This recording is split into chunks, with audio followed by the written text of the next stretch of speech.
구약성경 레위기 19장 19절에서 37절까지 우리 한 목소리로 함께 봉독하겠습니다.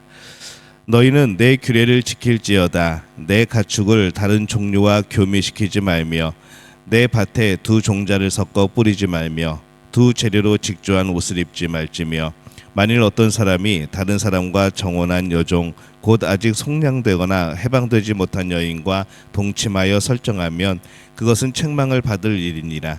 그러나 그들은 죽임을 당하지는 아니하리니 그 여인이 해방되지 못하였기 때문이니라. 그 남자는 그 속건 제물 곧 속건제 수량을 회막문 여호와께로 끌고 올 것이요 제사장은 그가 범한 죄를 위하여 그 속건제의 수량으로 여호와 앞에 속죄할 것이요 그리하면 그가 범한 죄를 사함 받으리라. 너희가 그 땅에 들어가 각종 과목을 심거든 그 열매는 아직 할례 받지 못한 것으로 여기되 곧 3년 동안 너희는 그것을 할례 받지 못한 것으로 여겨 먹지 말 것이요 넷째 해에는 그 모든 과실이 거룩하니 여호와께 드려 찬송할 것이며 다섯째 해에는 그 열매를 먹을지니 그리하면 너희에게 그 소산이 풍성하리라. 나는 너희의 하나님 여호와이니라. 너희는 무엇이든지 핏째 먹지 말며 점을 치지 말며 술법을 행하지 말며 머리카락을 둥글게 깎지 말며 수염 끝을 손상하지 말며 죽은 자 때문에 너희 살에 문신을 하지 말며 무늬를 놓지 말라. 나는 여호와이니라. 내 딸을 더럽혀 창녀가 되게 하지 말라. 음행이 전국에 퍼져 죄악이 가득할까 하노라. 내 안식일을 지키고 내 성소를 귀히 여기라. 나는 여호와이니라. 너희는 신접한 자와 박수를 믿지 말며 그들을 추종하여 스스로 더럽히지 말라. 나는 너희의 하나님 여호와이니라. 너는 센 머리 앞에서 일어서고 노인의 얼굴을 공경하며 내 하나님을 경외하라. 나는 여호와이니라. 거류민이 너희의 땅에 거류하여 함께 있거든 너희는 그를 학대하지 말고 너희와 함께 있는 거류민을 너희 중에서 나은 자와 같이 여기며 자기같이 사랑하라. 너희도 애굽 땅에서 거류민이 되었었느니라. 나는 너희의 하나님 여호와이니라. 너희는 재판할 때나 길이나 무게나 양을 잴 때 불의를 행하지 말고 공평한 저울과 공평한 추와 공평한 에바와 공평한 흰을 사용하라. 나는 너희를 인도하여 애굽 땅에서 나오게 한 너희의 하나님 여호와이니라. 너희는 내 모든 규례와 내 모든 법도를 지켜 행하라. 나는 여호와이니라. 아멘. 할렐루야. 하나님의 은혜가 오늘 새벽에 하루의 첫 시간을 주 앞에 드리는 우리 믿음의 가족들에게 함께 하시기를 예수님의 이름으로 축원합니다. 오늘 말씀은 신앙인이 하나님 앞에서 어떻게 살아가야 되는가 말씀을 합니다. 신앙인은 하나님께서 창조하신 정체성을 가지고 살아가야 합니다. 그래서 19절에 보면은 너희는 내 규례를 지킬지어다. 내 가죽을 다른 종류와 교미시키지 말며 내 밭에 두 종자를 섞어 뿌리지 말며 두 재료를 직조한 옷을 입지 말지며 이렇게 말씀을 합니다. 이 말씀을 우리가 생각해 보건대 이 말씀이 하나님께서 창조하신 본래의 모습을 기억하라라는 말씀으로 해석할 수 있다고 생각합니다. 하나님께서 동물과 식물을 각각 창조하시고 세상 모두 각자 고유의 이름이 있고 역할이 있고 또 하나님의 의도한 바가 있는 것이죠. 한 사람이 자기 자신을 창조하신 하나님 앞에서 자신만의 고유한 인격을 알 때에 그 이후에 다른 사람과도 함께할 수 있습니다.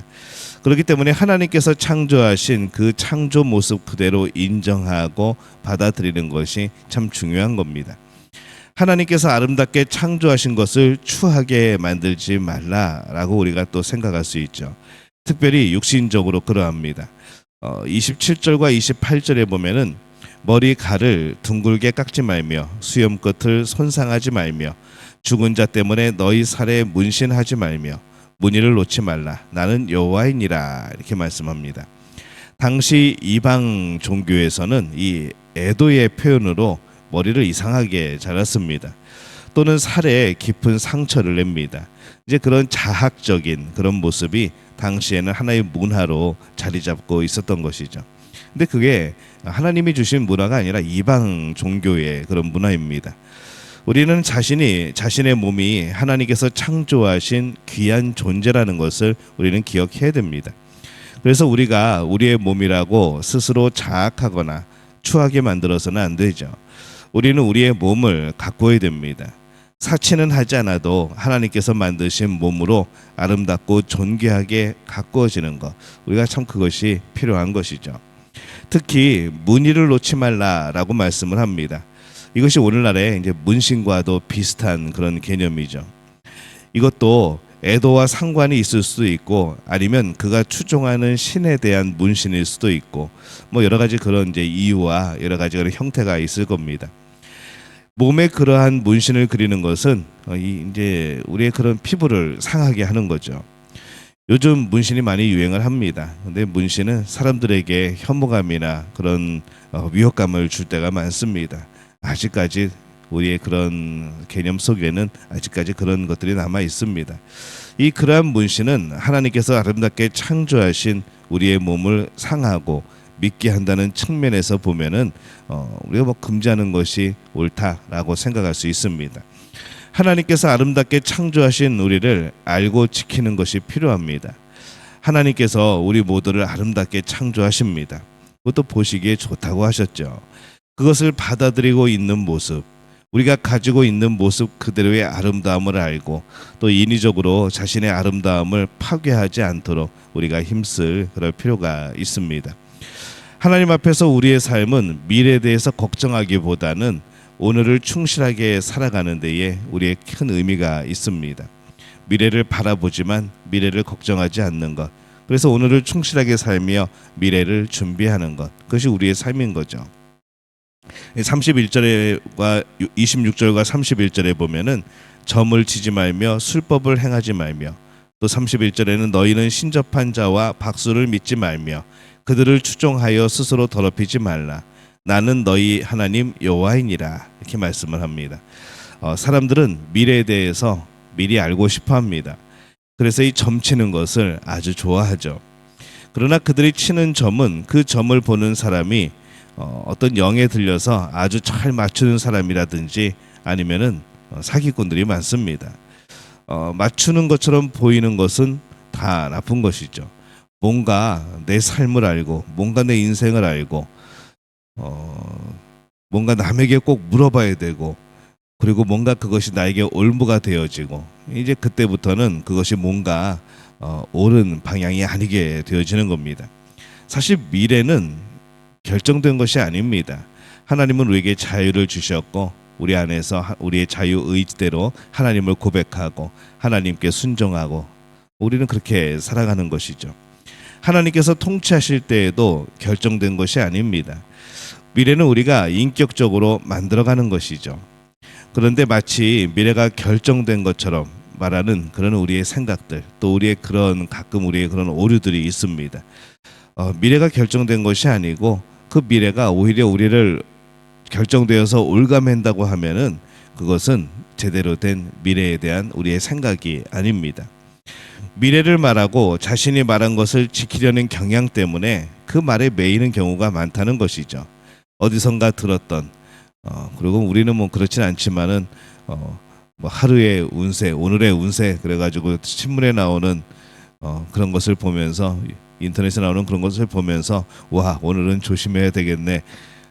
이 자체가 벌써 우리를 올가매는 이제 그런 것이 되어집니다. 그래서 그 사람의 삶이 자유롭지 못하게 되어지고 얽매이게 되어지는 것, 그것은 우리는 잘못된 삶인 것이죠. 미래를 알려고 하기보다는 미래를 말씀으로 선하게 만들어가야 되는 겁니다. 미래를 하나님과 함께 만들어가는 것이죠. 우리는 하나님을 온전히 신뢰하고 믿기 때문에 미래에 대해서 걱정할 필요가 없습니다. 우리가 알고 있는 미래는 영원한 천국에서 하나님과 함께 영원히 사는 겁니다. 이게 확실한 미래인 것이죠. 우리 앞에서 우리는 강함과 연약함을 있는 그대로 인정해야 합니다. 32절에 보면은 너는 센 머리 앞에서 일어서고 노인의 얼굴을 공경하며 내 하나님을 경외하라. 나는 여호와이니라. 이렇게 말씀을 합니다. 이 당시에 노인이라고 하는 것은 지혜의 상징입니다. 센 머리 앞에서 일어서는 것은 노인에 대한 존경에서 더 나아가서 지혜에 대한 순종이라는 것이죠. 우리는 하나님께서 주신 지혜에 귀를 기울여야 됩니다. 하나님 앞에서의 삶이 되기 위해서 우리는 지혜에 마음을 열어야 됩니다. 말씀을 더 알기 위해 수고해야 되는 것이죠. 오늘 말씀의 33절에 보면은 거류민이 너희 땅에 거류하여 함께 있거든 너희는 그를 학대하지 말고 이렇게 말씀을 합니다. 우리는 우리 주변의 연약한 부분에 대해서도 인정할 필요가 있습니다. 그들을 존중할 필요가 있죠. 하나님께서 그들을 그렇게 창조하셨고 우리들에게 주셨으니 그들을 하나님의 통치로 받아들이듯 또 받아들여야 하는 겁니다. 그들을 존중하며 사랑하는 것, 그것이 그들을 주신 하나님의 통치를 받아들이는 자세인 것이죠. 하나님께서 우리에게 주신 삶을 있는 그대로 받아들이고 있는가? 걱정하고 지혜와 연약한 것들을 무시하고 살아가고 있는가? 우리 돌이켜볼 우리의 모습입니다. 세상의 마음을 열고 있는 그대로 받아들이고 그것이 악이라고 한다면, 그것이 죄라고 한다면은 우리는 거부하고 또 그것에 대처해야 되겠지만은 하나님께서 주신 세상에 대해서 마음을 열고 있는 그대로 받아들일 수 있는 또 그 안에서 사랑할 수 있는 우리의 마음들이 되어야 됩니다. 하나님께서 우리 자신을 창조하셨고 우리 주변의 모든 것을 주셨습니다. 그렇기 때문에 우리는 모든 것을 하나님이 주신 것으로 받아들입니다. 사랑하는 마음으로 내 자신을 받아들이고 또 우리 주변의 것을 사랑스럽게 바라볼 필요가 있는 것이죠. 사실 무엇인가 더 뛰어나야 아름다운 것이 아니라 지금 있는 모습 그대로도 충분히 우리는 아름다운 겁니다. 우리의 연약함이나 이웃의 연약함조차도 있는 모습 그대로 이미 아름답습니다. 있는 모습 그대로 사랑스럽게 바라보게 될 때에 그 속에서 하나님의 통치를 더 세밀하게 깨달을 수 있는 것이죠. 사랑스럽게 보지 않으면 존재 이유를 거부하는 것이 되어집니다. 그렇기 때문에 하나님의 통치를 깨달을 수가 없게 되어집니다. 그렇기 때문에 우리가 성경에서도 들에 핀 백합화를 보면서 하나님의 은혜를 생각하고 하나님의 놀라운 솜씨를 또 영광을 돌리고 이제 그러한 것들이 우리 주변의 것들을 하나님이 창조하신 것들을 아름답게 바라볼 때에 나타나는 그러한 고백들인 것이죠. 하나님의 통치를 깨닫게 되어지는 것, 우리의 주변을 통하여 또한 내 자신을 통하여서 하나님의 통치를 깨닫게 되어지고 경험하는 것, 이것이 우리가 정말 경험하고 살아가야 되는 그런 우리의 삶입니다. 사랑하는 마음을 열 때에 우리가 하나님 앞에서의 삶이 되어지는 것, 우리가 우리의 삶의 모든 것들을 통하여서 결국에는 하나님을 바라볼 수 있도록 하나님은 우리에게 이런 규례들과 여러 가지 조건들과 환경을 허락하신 거죠. 그래서 우리의 삶 속에서 우리의 삶이 하나님을 바라보게 되어지는 삶이 되고 있다면은 정말 여러분 복받고 하나님이 의도하신 그런 삶의 모습으로 살아가고 있는 겁니다. 내가 하나님을 바라볼 수 없고 세상의 것들을 바라보고 세상의 것들이 나의 마음을 가득 채워버린다고 한다면 우리는 그 속에서는 하나님을 바라볼 수가 없게 되어지는 것이죠. 오늘 우리 믿음의 가족들은 오늘 말씀을 통하여서 있는 그대로의 우리의 삶의 모습 그리고 하나님이 창조하신 그 아름다움 그 속에서 진정으로 그 하나님의 놀라운 일들에 대한 은혜에 대한 감사와 영광을 돌릴 수 있게 되어지기를 바랍니다. 우리의 작은 삶의 이유와 여러 삶의 작은 조건 속에서도 그것을 통하여 하나님을 바라볼 수 있는 그런 복된 삶이 되어지시기를 예수님의 이름으로 축원합니다.